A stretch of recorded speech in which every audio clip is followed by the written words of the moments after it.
Hello everyone, Assalamu alaikum. Welcome back to another my new vlog. কি অবস্থা সবার, কেমন আছেন? আশা করি সবাই অনেক ভালো আছেন, সুস্থ আছেন। আলহামদুলিল্লাহ আমিও অনেক ভালো আছি। তো আজকে আমি আপনাদের সাথে শেয়ার করব যে আজ আমি কি রান্না করলাম। তো সকালে আজকে একটু লেট করে ওঠার পর দেখি যে সবাই সকালের নাস্তা কমপ্লিট করে ফেলেছে। তো কিচেনে চলে গেলাম চা বানাতে, যেয়ে দেখি যে গ্যাস নেই। তো আম্মু তার ইলেকট্রিক চুলাটা নামিয়ে দিল, ওখানে চা বানিয়ে ফেললাম। আর ব্রেকফাস্ট করতে করতে ভাবলাম আজকে কি খাওয়া যায়। তো খুব খিচুড়ি খেতে ইচ্ছে করছিল, তাই আজকে খিচুড়ি রান্না করব। তো ব্রেকফাস্ট শেষ করে সাথে সাথে আমি খিচুড়ির সব উপকরণগুলো রেডি করে ফেলেছি।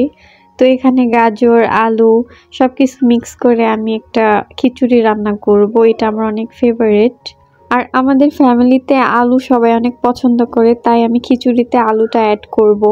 আসলে কিছুদিন যাবত আমার ভিডিও আপলোড দেওয়া হচ্ছে না, কারণ আমি এত কষ্ট করে ভিডিও তৈরি করি কিন্তু ওইভাবে আমি সবার সাপোর্টটা পাচ্ছি না, আর ভিউ তেমন হচ্ছে না।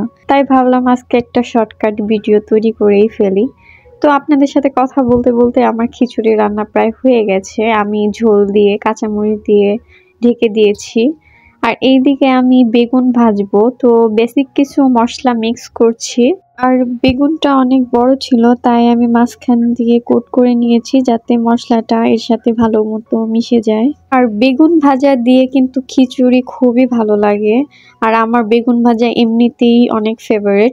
আর চুলায় দেখলাম যে একটু একটু গ্যাস আসছে, তাই আমি চুলাতে বেগুনটা ভেজে নিচ্ছি, কারণ তাতে আমার টাইমটা সেভ হবে। আর এভাবে ময়দা মাখিয়ে বেগুনটা ভাজলে বেগুনটা অনেক ক্রিস্পি হয়। এই হ্যাকটা আমি আমার আম্মুর কাছ থেকে শিখেছি। আর এদিকে আমার খিচুড়ি প্রায় হয়ে এসেছে। আমার খিচুড়ি বেশি ঝরঝরা ভালো লাগে না, একটু মাখা মাখা হলে অনেক ভালো লাগে। আর এদিকে আম্মু সকালে মাংসটা রান্না করেছিল, এখন এটা একটু গরম করে নিব। আর বেগুনও ভাজা হয়ে গেছে।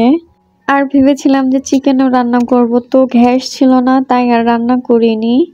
তো রান্নার পর্ব শেষ, এখন খাওয়া দাওয়ার পালা। তো আমি মাংসটা গরম দিয়ে বাটিতে তুলে নিচ্ছি। আর এদিকে আম্মু সালাদ তৈরি করছে। এখানে গাজর, টমেটো আর শসা দিয়ে সালাদটা তৈরি করেছে। আম্মুর হাতের সালাদটা খুবই মজা হয়। আজকের ভিডিওটির কোনো অংশ যদি আপনাদের কাছে ভালো লেগে যায় অবশ্যই একটি লাইক দিতে ভুলবেন না। আর আমার চ্যানেলে যদি আজকে আপনি নতুন হয়ে থাকেন অবশ্যই আমার চ্যানেলটিকে সাবস্ক্রাইব করে রাখতে পারেন। আর আপনি যদি তা করে থাকেন আপনাকে অসংখ্য ধন্যবাদ। তো আজকের ভিডিও এই পর্যন্তই, দেখা হবে অন্য কোনো ভিডিওতে। আল্লাহ হাফেজ।